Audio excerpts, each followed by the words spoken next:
Kabayan, iiwan ko muna kayo sa aking co-host na si Doncho. Siya na naman ang magbibigay sa inyo ng mga talakayin sa umagang ito. At ito na si Doncho. Okay, salamat ang inyong co-host na si Sir Doms sa inyong papuri para sa akin. At ito naman ang aking kasama din isa na si Ginoong Yaba Yabadu o si Sir Abay. So, we are happy. So anong masasabi mo Sir Abay dito sa Bowl Plaza? Masayang lugar, maganda. At saka masarap para sa mga pagpapaunlad sa buhay Kristiyano. Tama.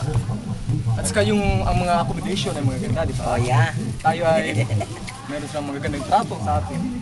Inalagaan nila tayo. So ang mga room dito ay magaganda, puro aircon. So lahat. Wala na akong masasabi. Napakaganda talaga nito ng lugar na ito. At nasa tuktok ito ng bundok.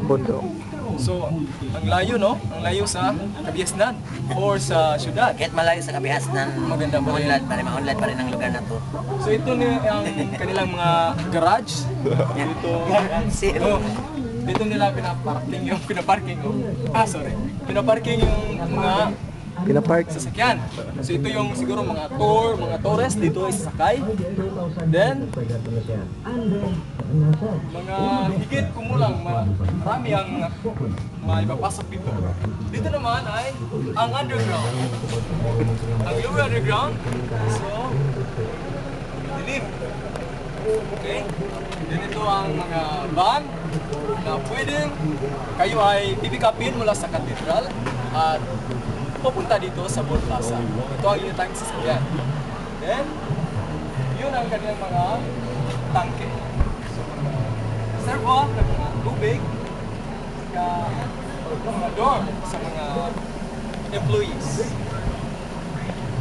And doon naman ang kanilang mga generator.